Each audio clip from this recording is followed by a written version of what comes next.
It was interesting for me because, and I want to be an optimist, but I lost so much faith in humanity during COVID.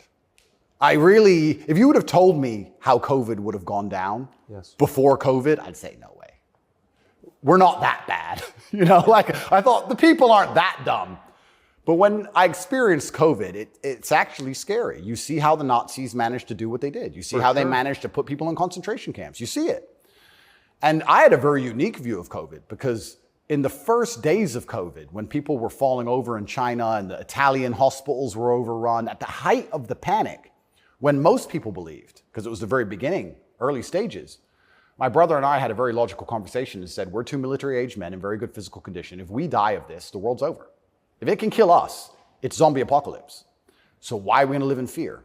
So we found the only two countries that were open, which were Sweden and Belarus. We had just been to Belarus. This is before the Ukraine war. We'd just been there. We decided to try Sweden.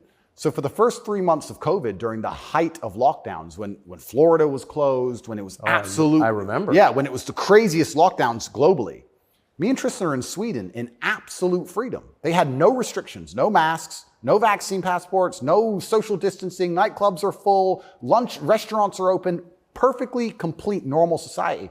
Nobody talks about this anymore. Nobody talks about, wait, Sweden never did a thing.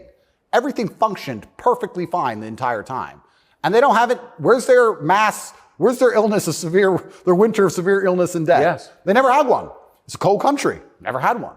So we were living in Sweden, living completely normal lives, seeing the internet and seeing this insanity. And we're like, well, surely if we just put up a few videos of us partying in Sweden in nightclubs, this will wake people up.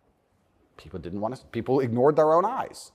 That's the scariest thing about everything, is that they can get to a level where, with the media machine, where people will genuinely ignore their own eyes.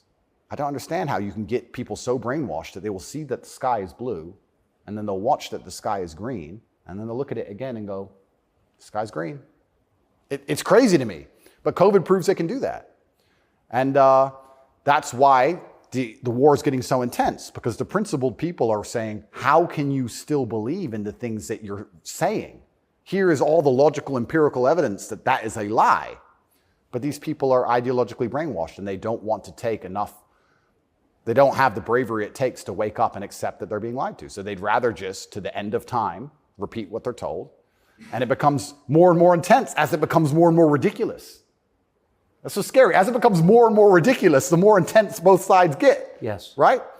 So what the future holds, I'm not entirely sure. But I like to believe, even my current charges, I found solace when I was in jail, that the thinking people are looking at this going, something about this doesn't seem right. Well, I mean, it is a little bracing. I mean, when I discovered, I was sympathetic to you already. Yeah. But, a man's accused of human trafficking. It's worth finding out what he's accused of. Sure.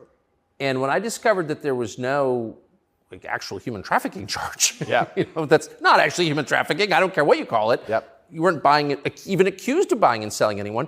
Then the next conclusion you inevitably reach is they don't like the guy. They don't like his views. It's fine. They're going to send him to jail for that. Yep. That does seem like an escalation. Absolutely. But if they don't like your views and you're inspiring millions of people to resist slave programming, you become a threat. Like, they disgust me. But you can't send a guy to jail because you disagree with him.